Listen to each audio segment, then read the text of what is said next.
ఎన్టీఆర్, త్రివిక్రమ్ కలయికలో వస్తున్న సరికొత్త సినిమా 'అరవింద సమేత వీరరాఘవ'.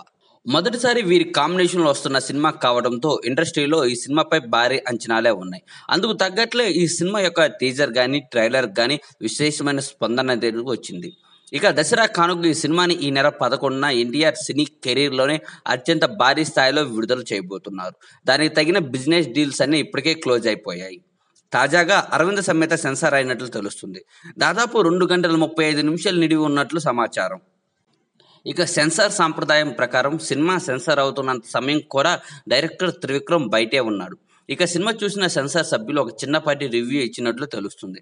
దాని ప్రకారం సినిమా మొత్తం చాలా బాగా వచ్చిందని, ఫస్ట్ హాఫ్‌లో మొదటి 10 నిమిషాలు మాత్రం రాయలసీమ బ్యాక్ డ్రాప్, ఆ తర్వాత సినిమా మొత్తం హైదరాబాద్‌కి షిఫ్ట్ అవుతుందని, అక్కడే హీరో హీరోయిన్స్ మధ్య ప్రేమకు సంబంధించిన లవ్ ఎపిసోడ్ ఉంటుందని, ఇందులో హీరోయిన్ పాత్ర కూడా రాయలసీమ ఫ్యామిలీకి చెందిన దానిగా కథలో కీలక రోల్ అని తెలుస్తుంది. ఇక సినిమాలో ఇంటర్వెల్‌కి ముందు ఫైట్ మాత్రం ఈ మధ్య కాలంలో ఏ మాస్ సినిమాలో లేని స్థాయిలో గుండెలో అదిరేలా ఫైట్ డిజైన్ చేశారని సమాచారం. నిజంగా ఫైట్ చూస్తుంటే బోయపాటి సీన్ ఒక పక్క, వివి వినాయక్, కొరటాల శివ కలిసి తీశారేమో అనే రేంజ్లో ఉన్నట్లు ఉందని, నిజంగా ఈ సినిమాకి ఈ ఫైట్ ప్రాణమని, కేవలం ఫైట్ అనే కాదు అందులోని ఎమోషన్స్, ఎన్టీఆర్ నటన, ఇలా ప్రతి ఒక్క అంశం కూడా కలిసి వచ్చి ఆ ఫైట్ని ప్రత్యేకంగా నిలిపాయని చెబుతున్నారు. ఇక సెకండ్ పార్ట్లో రాయలసీమలోని పగలు, ప్రతీకారాలు, ఎలాంటి పరిస్థితుల్లో ఎన్టీఆర్ కత్తి పట్టాల్సి వచ్చిందని, ఆ తర్వాత దాని వలన కలిగే నష్టాలను ఎన్టీఆర్ ఎలా ఆపేయగలిగాడనే వాటిని చాలా డీటెయిల్డ్గా చూపించినట్లు తెలుస్తుంది. ముఖ్యంగా ఈ సినిమాలో ఒక చెట్టుకు సంబంధించిన కొన్ని సన్నివేశాలు ఉన్నాయట. అవి సినిమాని స్పెషల్గా నిలిచే అవకాశం ఉందని చెబుతున్నారు. మనం గమనిస్తే 'అనగనగా' అనే సాంగ్లో చెట్టు ఆకులు బ్యాక్గ్రౌండ్లో కనిపిస్తూ ఉంటాయి. ఆ తర్వాత 'పెనిమిటి' అనే సాంగ్లో కూడా కనిపించాయి.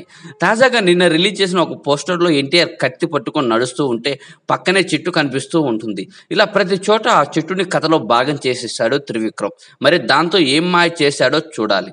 ఇక ఈ సినిమాకి U/A సర్టిఫికేట్ ఇచ్చినట్లు తెలుస్తుంది. అలాగే సినిమా మొత్తంలో 5 నుంచి 6 కట్లు చెప్పినట్లు, దానికి త్రివిక్రమ్ వివరణ అనేది ఇచ్చినా కానీ సెన్సార్ సభ్యులు ఒప్పుకోకపోవడంతో వాటిని తొలగిస్తామని చెప్పినట్లు సమాచారం.